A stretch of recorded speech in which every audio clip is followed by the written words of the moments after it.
2023년 4월 16일 일요일 아침 5시가 조금 지났습니다.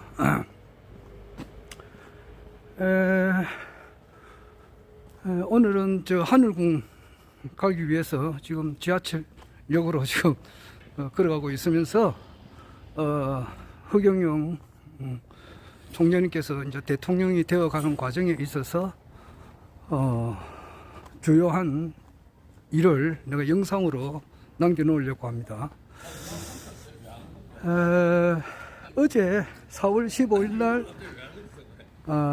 그 하늘궁에서는 그 해외 허경영 영성순례단 주최 제1회 노래자랑이 있었어요. 한 21명이 나와가지고 이렇게 불렀습니다. 제1회 그런 게 있었고, 아마 해외에 계시는 분들이 주로 많이 이제 참석을 하셨고, 주체를 그러니까 앞으로 이제 계속 발전해 나가겠죠. 그런 것이 있었고, 어제 허경영 총재님께서 또 하신 말씀 가운데에 또 좀 놀랄 만한 것은 기록을 남겨놔야 기록으로 꼭 남겨놓아야 할 상황이라고 하는 것은 그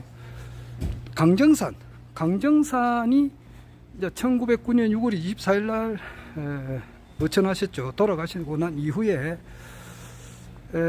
지금 그 진인님, 그죠, 최선우 진인님으로 환생을 하셨다는 그런 이야기예요. 놀랐습니다. 물론 그러니까 최선우 진인님하고는 전에 그걸 한번 만나가지고 내가 고향이 어디냐 내가 물었어요. 물으니까 정읍이라 그러더라고. 정읍이고 그때 내가 기억이 잘 안 나는데 하여튼 어제 그 미릉리 정읍이라고 하는 것은 거기 강정산 참 우리 상제님께서 분연천지공사를 하실 때 그 주변을 이렇게 하셨단 말이에요. 정읍. 그러니까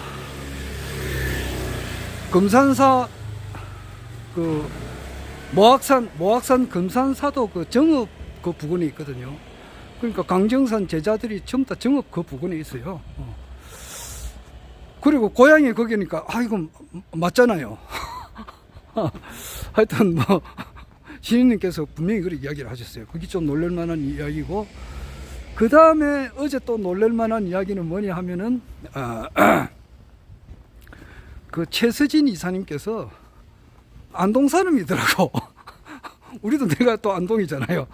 그래서 더 이제 좀 친근감이 들고, 얼마 전에는 그 마리아라고 하셨거든요. 마리아는 그 막달라 마리아가 있고 예수 어머님의 마리아도 있고, 그런데 막달라 마리아는 아니고, 막달라 마리아는 창년대 이제 이거 예수를 엄청 그 좋아했다고. 그리고 마리아는 이제 예수의 어머님이죠. 그런데 최서진 이사님은 이제 예수의 어머님 그 마리아였고, 또 이제 그 흥국사 그 구파발 위에 있는 그 저게 흥국사죠. 그 흥국사에서 이제 그 이화여대생, 그러니까 허경영 총재님께 이제 밥을 이제 갖다 주고 늘 이렇게 준비를 해주셨고, 허경영 총재님께서 이제 그 복막염이 터져가지고 배가 막 산처럼 이렇게 불러왔었을 때, 임산부처럼 불러왔었을 때에 그 약을 주가지고 총재님께서 사셨단 말이에요. 그리고 따뜻한 밥을 이렇게 늘 이렇게 주신, 그러면서도 이제 일찍이 돌아가셨고, 그러니까 늘 그분을 이제 잊지 못하잖아요. 그런데 그분이 환생을 했어. 그러니까 그때가 내가 볼 때는 아마 1968년도쯤이 아닌가 생각이 들거든요. 그러면 1968년에 태어났다 이러면은 내보다 12살 적어요. 그러니까 그 68년생이 무신생이거든요. 그러면 1968년생 같으면은 올해가 56이에요. 난 최서진 이사님께서 몇 살인지는 모르겠습니다만은 아무래도 50살에서 50살 전후반이 되겠더라고. 보니까 최서진 이사님께서 40대 50대 이 정도 되는데 1968년 이후에 태어나신 것 같더라고.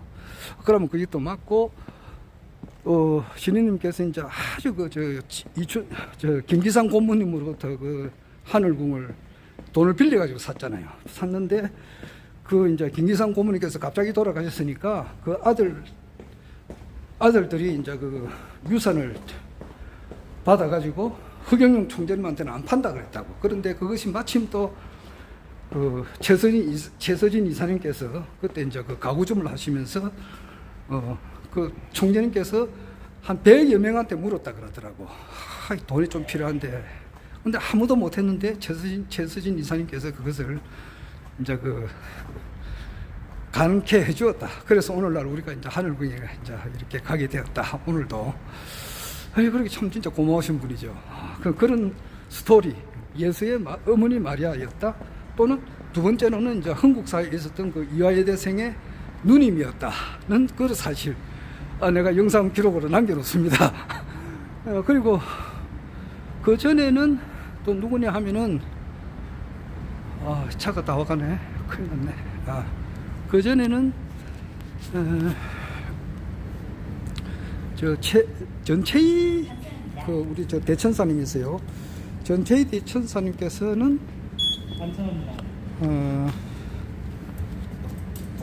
그저 기독교를 전 세계에 전도를 한 바울이죠. 그분이 신약 성경의 약 절반을 만들었고 해외에 이제 기독교가 이렇게 생기게끔 한 예수님의 직계자는 아니고 12제자는 아닌데 원래는 이제 그 예수 믿는 사람을 박해를 하기 위해서 다마스커스로 가다가 거기서 이제 하늘로부터 큰 빛을 받고 쓰러져 가지고 그 뒤로부터 예수가 바로 그리스도다. 요즘은 우리가 말하면은 허경영이 참 신인이다. 이제 우리가 이렇게 정언을 하죠. 그런데 그 예수가 바로 그리스도다. 이렇게 이제 이렇게 정언하신 그 바울이 바로 전체의 대천사님이다. 이렇게 며칠 전에 그 이야기 하셨고, 그 다음에 이제 베드로죠. 베드로가 바로 그 백선우님이라고 있어요. 대천사님이죠. 그분도 하늘궁 가면은 이렇게 늘 안내를 해주시는 분이고, 그 다음에 이제 그 마태, 마가, 누가, 요감 그 사복음서 중에서 누가가 있어요. 마태, 마가, 누가 세 번째 복음서인데 그 누가가 다시 환생을 해서 태어나신 분이 이영숙님이다. 그 하늘궁 가면 계십니다. 그런 분이다 그래요. 하여튼 이제 주로 이제 그런 거고, 그래 이영숙님, 백선우님, 그리고 최선우님, 최서진님, 그리고 전채희 여사님의 이제 전생을 이야기를 하셨습니다. 그러니까 그 최서진 이사님에 대해서 이제 허경영 총재님과 늘 같이 함께 있고 옆에 있고 이러니까 아마 시기 질투하고 이런 사람들이 있는가 봐요. 그러니까 이제 그것을 불식시키기 위해서 만부득이하게 전생을 아셨지만은 말씀을 잃지 안 하고 계시다가 이제 때가 돼가지고 이제 하지 않으면 안 될 입장이 되니까 이제 그렇게 말씀을 하신 것 같아요. 하여튼 하여튼 그런 기록을 남기고, 그 다음에 이제 별마마 신궁이라고 하시는 부산에 계시는 이거는 우리 국가혁명당이나 우리 허경영 신인님하고는 전혀 관계 없는 분이고, 한데 이분은 이제 이렇게 좀 미래를 이렇게 좀 예측하시는 그런 분입니다. 그러니까 어찌 보면 무속인이라고도 할 수 있는데 아주 영대가 밝으신 분인 것 같더라고요. 그래서 어제 신인님께서 현 정부 대통령과 영부인에 대해서는 색안경을 끼고 보지 마라. 그렇게 신신당부를 하셨거든요. 하셨는데 이제 이분의 견해로 볼 때는 금년 11월 달에 이제 이 정부가 더 이상 가지 못한다.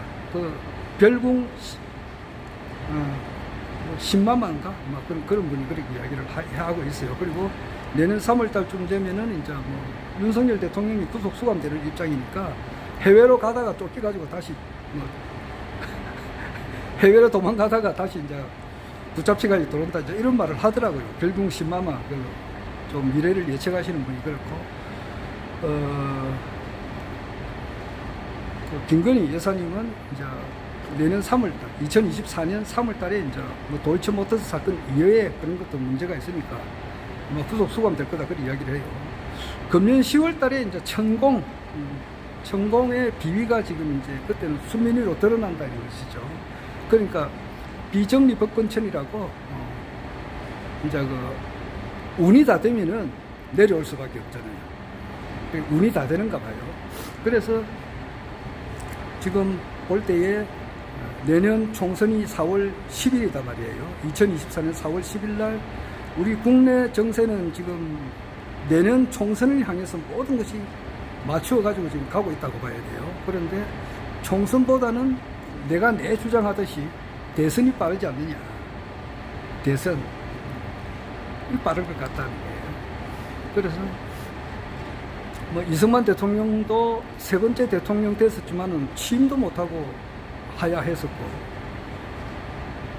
두 번째 박정희 대통령님께서도 그 유신헌법으로 해가지고 부대 대통령에서 임기가 많이 남아 있었는데 한 1년 정도 하다가 그만두신 거예요.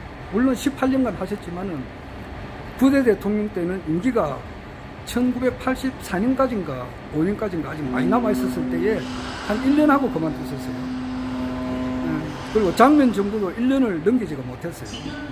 최규하 대통령도 1년을 넘기지 못했고, 박근혜 대통령은 또 임기를 다 채우지를 못했습니다. 그래서 우리나라 대통령 중에 임기를 끝까지 한 사람도 있지만 다 못한 그런 대통령도 많이 있습니다.